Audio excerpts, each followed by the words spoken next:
been on a number hunt to see how many ones and sets of one I could find. Hunt for numbers around your house. Numbers are everywhere. How many dots am I holding up? How many dots can you see on my piece of card? Have a guess. Maybe you can count it. That's right, there's only one. One little dot all on his own. One dot. And this is the number one. Number one is tall and straight. It's very easy to write a number one. Start at the top, straight down, you're done. Easy peasy number one. Start at the top, straight down, you're done. Easy peasy number one. Now number one stands tall and straight. Can you stand up really tall and straight like our number one? Tall and straight like a soldier. Maybe you can carry on doing your marching to the Grand Old Duke of York. Stand up tall. When they were up, they were up. And when they were down, they were down. And when they were only halfway up, they were neither up nor down. Back to number one. I don't know if you can see behind me here. I have my storybook. This one is the nursery rhyme. I can see a clock and a mouse. Number one. I wonder what rhyme it's going to be. Let's see.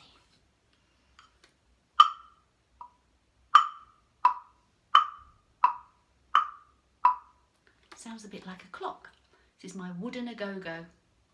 And when I tap it with my beater, it sounds just like a clock.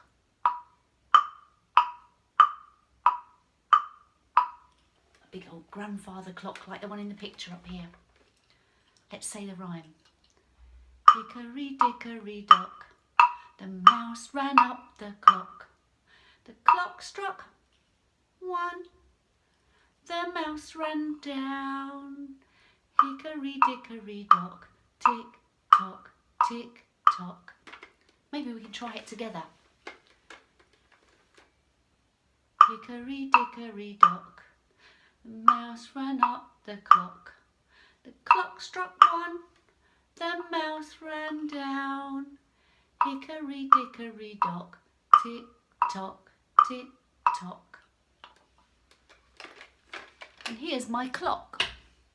And you can see the number one right up here. And the hands are telling me that it's 1 o'clock. So the time when the mouse ran down the clock. Hickory dickory dock, the mouse ran up the clock.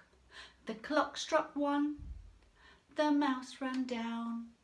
Hickory dickory dock, tick tock, tick tock. Now perhaps you can try and learn the rhyme. Again, there's links to it in the Google Classroom.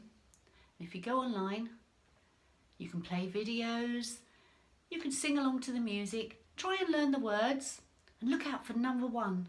You might find some around your house. You might see it when you're out in the street. A number on a bus maybe, a door number. See if you can find number one.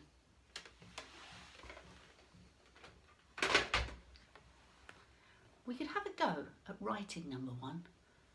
I'm sure you could try. It is really simple, as long as you remember to start at the top of our soldier. Start up here at his head. We always start at the top. So start at the top, straight down, you're done. Easy peasy, number one. Now I've got my whiteboard here, and I'm going to try and draw number one. I might put it here to remind me how it goes. We start at the top. Ooh, that's a very wiggly number one, Mrs. Streets. I'm sure you could do better than that. Let's have another go. Start at the top, straight down, you're done. Easy peasy, number one. Have a go yourself. Maybe you can send them to me. I'd love to see what you've done. Start at the top, straight down, you're done. Easy peasy number 1.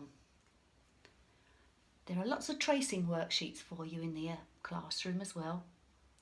So maybe you could print them off and have a try. And I've got some suggestions for Mummy as well. If you haven't got a whiteboard, there's lots of other things you can use. I'll show you some. Now you might want to try practicing your numbers and sounds using magnetic letters. Lots of different things you can do. Or you can use chalk to practice number 1. Straight down, you're done. Easy peasy number 1. You could take your chalk outside. Try drawing on the pavement. Number 1, number 2. If you haven't got any chalk, you might want to get a paintbrush. Dip it in the water. You can paint with a brush outside on the floor or paint on the walls just with some water. If you've got real paints and some paper, you might want to try painting your numbers or your letters. You can use water on a chalkboard too to draw letters. If you've got a whiteboard, you can practice on there. Really easy. And you can't make any mistakes. You just rub it out. I'll try. Down, Maisie, mountain, mountain. Try one more.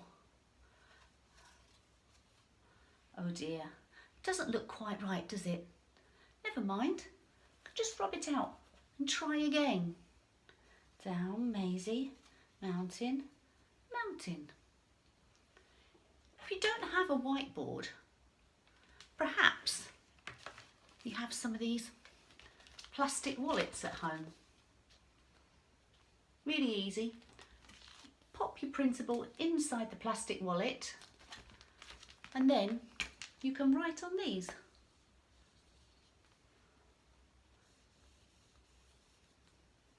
Rub it out. You might need a wet tissue. Rub it out and try again. So these plastic wallets, really cheap alternative to a whiteboard. So you might want to have a try with one of those. You can buy these from Amazon and different places. Again, you just pop in your paper in the side, trace over your letters, rub it out. You can put any worksheet you want inside. So keep printing them off. You can use it over and over again. Write your letters, rub it out and try again. This one's by Crayola. I think it was about £6, not sure. But you can have a look on Amazon. You can get something like this and you can use it countless times. Lots of different things. You can put a picture in there and trace over the picture. Or you can practice the worksheets without having to keep printing off new ones. You can play with letters and numbers anywhere. I've got some foam sponges you could do some printing with, or I've got these foam letters you can play with in the bath. You can fish for letters in the water tray.